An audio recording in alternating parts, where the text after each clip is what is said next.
আসসালামু আলাইকুম। সকালে ফজরের নামাজ শেষে একটু ঘুরতে আসলাম ব্রিজের এইদিকে। দেখেন ব্রিজের কি অবস্থা, আপনাদের দেখাচ্ছি। দেখেন ব্রিজের কালার অর্ধেকেরও বেশি হয়েছে। বিশেষ করে আর মাস 2 মাসের মধ্যে ব্রিজ চালু দেবে তাই শুনলাম। তো ব্রিজের কাজ শেষের ভাগে বিশেষ করে ফজরের নামাজ পড়ার পরে এখানে একটু আসলাম দেখার জন্য। মাঝে মাঝে আসি বা আজকেও আসলাম, তাই আপনাদের একটু দেখাচ্ছি। এখানে এক ভাই মাছ ধরতেছে কত সুন্দরভাবে নদীতে।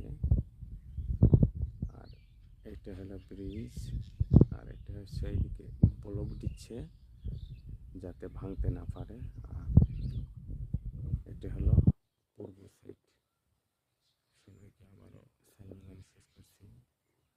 আসসালামু আলাইকুম। সবাই ভালো থাকবেন, সুস্থ থাকবেন, সুন্দর থাকবেন। ধন্যবাদ।